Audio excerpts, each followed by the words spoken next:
La crise sanitaire en France, la deuxième vague, pire que la première, eh bien, nous y sommes. Les hôpitaux français devraient compter dans les heures qui viennent des malades du Covid plus nombreux qu'au printemps. Près de 32 000 patients sont actuellement hospitalisés, tout près du pic de 32 300 enregistré le 14 avril.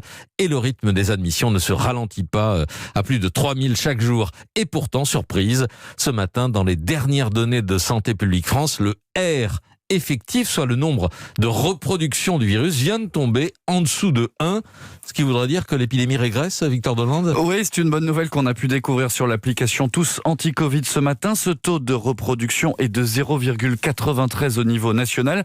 Alors c'est peut-être un détail pour vous, mais cette baisse veut dire beaucoup pour l'épidémie, car quand le taux de reproduction est en dessous de 1, ça veut dire que oui, l'épidémie régresse. 10 personnes en contaminent seulement 9 actuellement. Ces 9 n'en contamineront à leur tour que 8. Et vous comprenez bien donc cette baisse dans le temps. Dans le détail, ce taux de reproduction est même encore plus bas à Paris et dans toute l'Île-de-France. Il est de 0,8. En revanche, en Auvergne-Rhône-Alpes, la région la plus touchée, ce taux est toujours légèrement au-dessus de 1. Est-ce que ce R sous la barre du 1 au niveau national s'explique par le couvre-feu, couplé ensuite au confinement ?